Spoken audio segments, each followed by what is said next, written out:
pasa a ustedes en casa y a mis compañeros aquí en piso, pero uno tiene la sensación con este tema que cuando tenemos todas las certezas, nos van cambiando las preguntas y vuelven a surgir dudas. Para eso, para evacuarlas, estamos ya en comunicación con el infectólogo y pediatra Álvaro Galeana. Le damos la bienvenida aquí a Esta Boca es Mía. Y bueno, nos va a tener que evacuar algunas de las inquietudes que tenemos porque estos anuncios han sido claros, pero por supuesto que sabemos que tienen repercusiones. La primera pregunta es, ¿qué significa concretamente para Uruguay esta confirmación que, si bien, bueno, no es una sorpresa, se está dando por estas horas? Gracias, Verónica, gracias por invitarme a participar. Un gusto para mí en este fin de año que se viene complicando desde el punto de vista infeccioso. Con respecto a lo que me preguntás, en realidad Uruguay va siguiendo los pasos que se van dando en el resto del mundo, de manera que no me llama mucho la atención, no nos llama la atención que aparezca la cepa Omicron, la variante Omicron, que es la que está predominando en el mundo, que está generando además un cuadro de alguna manera, como bien decía el ministro hace unos minutos, relativamente diferente en cuanto a gravedad extrema o en cuanto a requerimientos de CTI, internación o ventilación de los pacientes.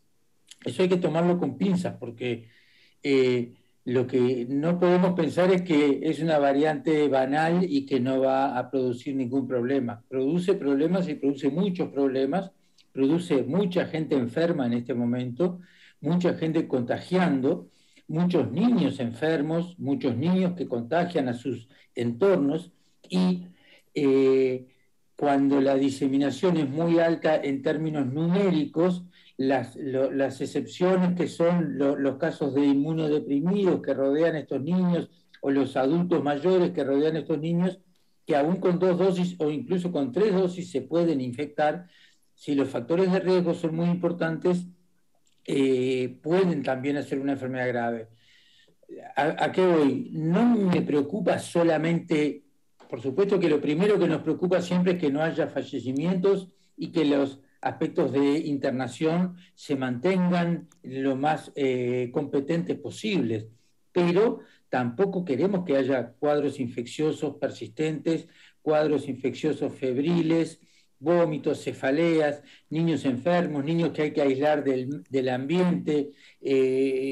Estamos generando realmente un verdadero problema y a veces el concepto que es una enfermedad leve, más leve, no se junta con la realidad. La realidad es que es una enfermedad que en realidad tenemos que tratar de evitarla. Doctor, y en ese sentido, las medidas anunciadas por el Ministerio de Salud Pública, bueno, acortar los plazos en la vacunación y tener en cuenta las precauciones que todos ya tenemos claras, ¿alcanzan para evitar esos cuadros que usted está mencionando? Es que no tenemos muchas otras opciones. O sea, las opciones que tenemos es, en lo individual, respetar el tema de las burbujas, tratar de no estar en lugares con aglomeraciones, tratar de mantener las mismas personas en sus mismos sitios, evitar que los niños no vacunados hasta ahora entren en lugares con muchas aglomeraciones de chiquilines, porque como hay diseminación en los chiquilines, estos son los que después traen la infección a casa y la diseminan en el ambiente familiar, aunque el resto esté vacunado. En los aspectos individuales, el alcohol gel y el tapabocas sigue siendo la medida más importante. En los aspectos infecciosos generales, lograr la inmunización. Ahora vamos a empezar en poco tiempo con la inmunización en los niños de 5 a 11 años. Eso es una muy buena medida. Lograr que los de 12 a 18 hayan recibido todos sus 2 dosis de Pfizer, eso también es muy bueno. Y de 18 en adelante reciban todos en lo posible una tercera dosis, o sea, las 2 dosis que han recibido y una tercera dosis. Y en este sentido quiero aclarar algún tema. La tercera dosis se habla como la dosis de refuerzo, es fundamental. Y está bien, ese es el concepto y esa es la palabra. Pero para el caso específico de esta nueva variante, que la cepa es diferente, la variante de coronavirus que tenemos ahora es diferente a la que teníamos hasta ahora. La tercera dosis es la que genera realmente un nivel de anticuerpos que puede ser capaz de inactivar a este virus. O sea, no es solamente un refuerzo, porque da la sensación de que, bueno, yo tengo dos, pero me voy a dar el tercero. No, no es lo mismo, ya tengo dos dadas. Realmente hoy, con esta nueva variante, que es algo diferente en su estructura externa y que no es fácilmente inactivada por los anticuerpos, los individuos tenemos que tener un nivel de anticuerpo elevado para realmente lograr evitar que transcurra la infección.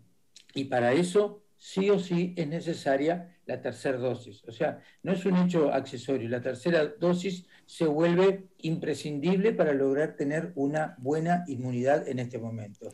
El tema de los plazos de 4 meses, es así, eso ya hace un tiempito que fue modificado, se ha ido modificando en el mundo y bueno, vamos arriba, tratemos de lograr mayor cantidad de gente con la tercera dosis a los 4 meses. Esto que usted nos dice nos genera, creo que aún más preocupación, teniendo en cuenta que la tercera dosis la tiene poco más que un 40% de la población. Habría prácticamente un 60% de la población que no tendría anticuerpos para enfrentar a esta nueva cepa. Que no tiene suficientes anticuerpos, por eso se vuelve importante tener la tercera dosis. Y esa tercera dosis le va a dar un nivel de anticuerpos que incluso la persona después podrá infectarse, pero eso es seguro que no va a tener en principio una enfermedad grave. Las personas que tienen más de 6 meses dada su segunda dosis, es poco probable que tengan una inmunidad aceptable. Siempre es mejor eso que nada, vamos a entender. O sea, prefiero que tengan 2 dosis a que no tengan nada. De hecho, los más graves son los que no tienen nada, y después lo que eventualmente vendrán los que tienen 2 dosis. Pero lo más importante es que ahora hay que tratar de llevar al tope arriba las personas que tengan las 3 dosis. Hay un dato que estaban proporcionando hoy desde los médicos intensivistas respecto a las 23 personas que hoy están en CTI. 19 no tienen ninguna dosis, ninguna vacuna contra el coronavirus y los 4 restantes tienen 2 dosis. Esto ya puede reflejar esto que usted nos estaba compartiendo. Exacto, es que es así. Las personas que no tienen ninguna dosis tienen más chance cuando, y sobre todo en un momento como este, con tanta diseminación de casos, de nuevos casos, cada vez son más altas las posibilidades que las personas, nosotros en la vida diaria, nos crucemos con personas que potencialmente nos puedan infectar. Entonces, realmente las personas que no tengan ninguna dosis de vacuna, sería muy bueno que se vacunaran por su salud. Lo mejor que pueden hacer por su salud es vacunarse. Las personas que tienen 2 dosis, tratar de que se den la tercera dosis y de alguna manera la otra medida es incluir, agregar a los niños de 5 a 11 años. De alguna manera estamos bajando la población que disemina más en este momento, que son los chiquilines escolares, y nos va quedando la población de niños menores de 5 años que habitualmente conviven en un ambiente familiar que, si sus hermanos mayores y sus padres están vacunados, de alguna manera quedan blindados ese grupo etario hasta ver en la evolución y con el paso del tiempo qué es lo que pasa, y habrá que ver eventualmente si surgen o no surgen vacunas para niños más pequeños. Pero la realidad es que tenemos muchos casos. La realidad es que tenemos muchos niños, en particular, conozco yo, niños enfermos, cursando infecciones con síntomas no graves en el sentido de que precisen un CTI, pero nada agradables: vómitos, cefaleas intensas, fiebre intensa, tos, fatiga, dificultad para dormir. Y como esta enfermedad es un virus que es relativamente nuevo y también se asocia con mecanismos inmunológicos de enfermedad que aparecen posterior a las infecciones, el concepto es: no pasa nada porque en un niño no pasa nada, en general no pasa nada, pero si podemos, tenemos que evitar que los niños se infecten. En este contexto, doctor, entonces usted reafirma aún más la recomendación de que estos menores de entre 5 y 11 años se vacunen. Recordemos que ya está abierta la agenda para poder hacerlo a partir de los primeros días de enero. Sin duda, los niños de 5 a 11 años en lo posible deben ser vacunados. Me consta que se están inscribiendo todos los chiquilines.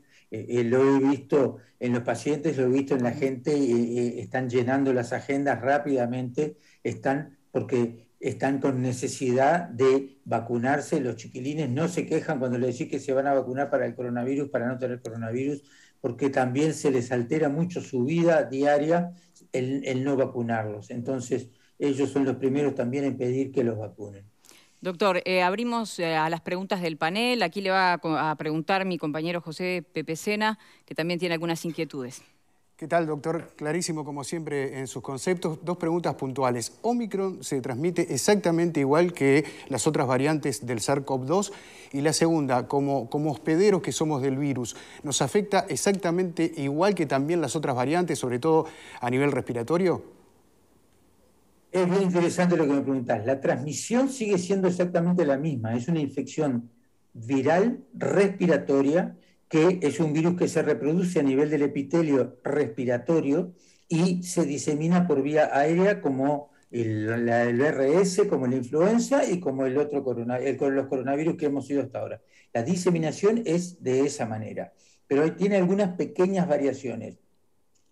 El tejido epitelial del aparato bronquial, de los bronquios, tráquea y bronquios, y de los pulmones es relativamente diferente, y la capacidad de reproducirse de este virus a nivel de tráquea y bronquios es mucho mayor que la que teníamos antes, por eso la cantidad que se eliminan es mucho mayor, pero la capacidad de este virus Omicron en reproducirse en el propio tejido pulmonar alveolar es mucho menor. Y eso es lo que, de alguna manera, parece estar vinculado a que no produce neumonías graves como producía la P1 o la Delta. No parece producir, por lo menos en las personas que alguna inmunidad tienen, no produce esas neumonías tan severas con dificultad respiratoria progresiva y que implicaba ventilarlos, intubarlos, ventilarlos rápidamente. Eso no se ve tan claramente en Omicron, pero sí se ve que se reproduce mucho más fácilmente, con una velocidad de reproducción, no sé si era 70 veces mayor que otros, que en el tejido bronquial, y entonces esa hace que el cuadro infeccioso lo tiene. El cuerpo tiene muchos receptores para la proteína S que están en el miocardio, que están en el tejido adiposo, que están en el tejido digestivo. También se produce viremia y también produce afectación de otros órganos, y los cuadros digestivos y los cuadros, a veces diarreas intestinales y eso, mucha cefalea, mucho dolor de garganta que se asocia, es más característico aparentemente con esta cepa Omicron, pero menos afectación pulmonar y mucha facilidad de diseminación, pero por la clásica vía respiratoria. El daño que se produce es, en principio, se mantiene igual, no produce tanto daño pulmonar, por lo menos inicial, sí puede producir daño en otros órganos, y yo personalmente todavía no lo sé, pero es mi gran temor, es que desde el punto de vista, como siempre, este es un virus complejo, este es un virus donde la enfermedad grave del paciente no está necesariamente al inicio de la infección, sino a veces cuando el huésped, el aparato inmunitario del huésped reacciona, responde con respuesta inmunitaria e inflamatoria, y es tan severa la respuesta inflamatoria que se produce que eso le hace daño al individuo infectado. En este caso también se produce respuesta inflamatoria, se puede producir respuesta inflamatoria importante. Lo que yo no sé es si a los 15 a 20 días puede haber lo que se llama el síndrome inflamatorio sistémico post-COVID, que es la persistencia de anticuerpos, el aumento de anticuerpos y un compromiso inflamatorio que vemos en los niños y a veces en los adolescentes, con compromiso cardíaco severo, a veces compromiso encefálico, compromiso respiratorio. Gracias, doctor. Le pregunta ahora Marta Balfré. Doctor, buenas tardes. Dos consultas en realidad. La primera, yo lo interpreté bien y usted mencionó que esta variante también es delicada y requiere atención. No es, nos contagiamos de Omicron y no pasa nada. Esa es la primera. La segunda, ¿usted interpreta que esa bajada que hemos tenido en los cuidados y la entrada de turistas puede haber influido en el disparo de la cantidad de casos? El punto 1, sí. Perdón, ¿qué era? Me decías. Era que se entiende como que esta variante es una enfermedad que a mí me preocupa. Yo vuelvo a decir, yo prefiero que no se infecte la gente. No es una virosis banal transitoria. Habitualmente transcurre así, pero yo cuando un chiquilín se infecta, yo no sé cómo va a terminar ese chiquilín. Habitualmente termina bien, pero prefiero que no se infecte. Habiendo vacunas, prefiero que reciba la vacuna y de esa manera evitar la infección, porque este es un virus bastante tramposo que ha generado problemas severos de salud. No en vano, hace 2 años que estamos con esta pandemia y no termina de salir. Entonces, banalizar y decir, este es el Omicron, no va a pasar nada y no nos va a pasar nada, si te infectás es mejor porque tenés inmunidad, eso no es así. A mi entender, no hay que tratar de no infectarse con ninguna variante de Omicron, pero esta variante yo no sé qué es lo que va a pasar dentro de 1 mes, 2 meses o 3 meses. Eso es punto 1. Y segundo, la diseminación.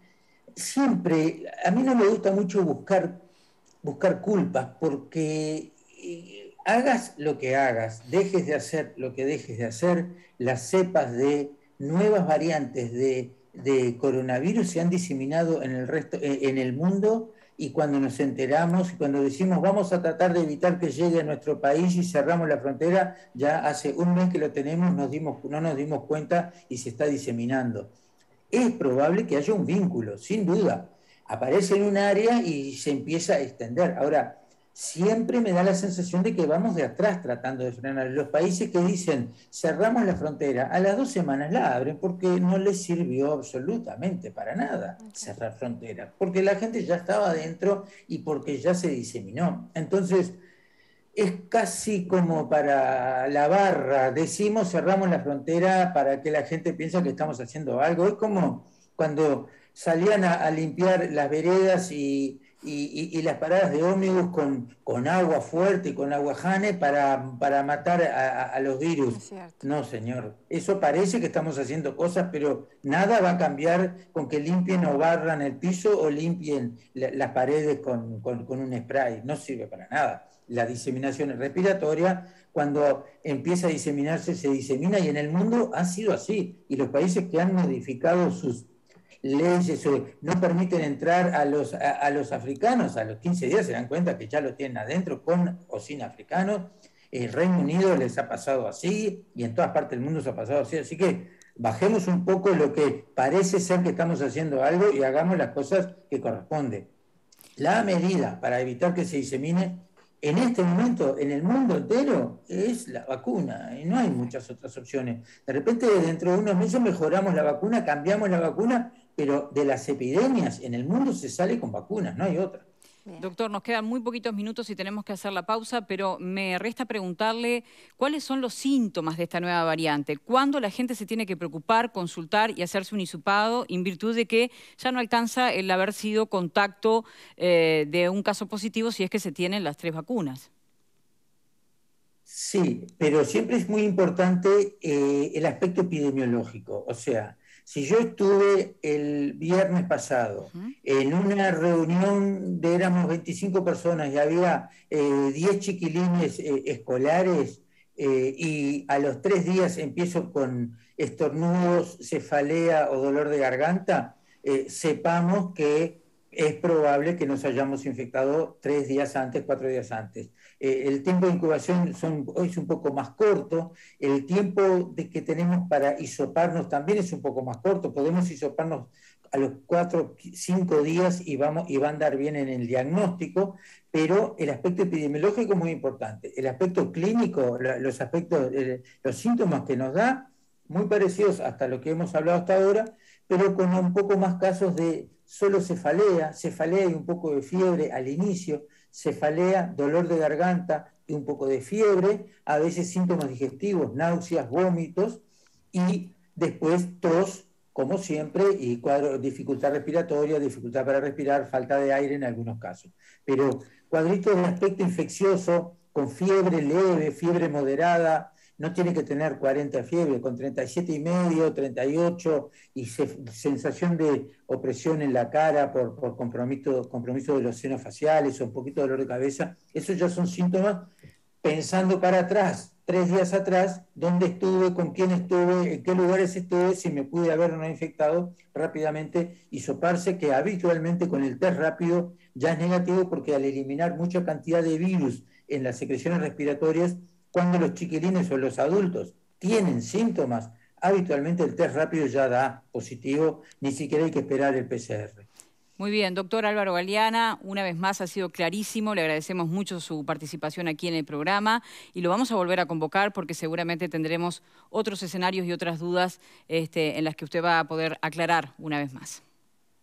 Muchas gracias, para mí un placer y muy feliz año nuevo para toda la audiencia y para todos ustedes también. Igualmente para usted.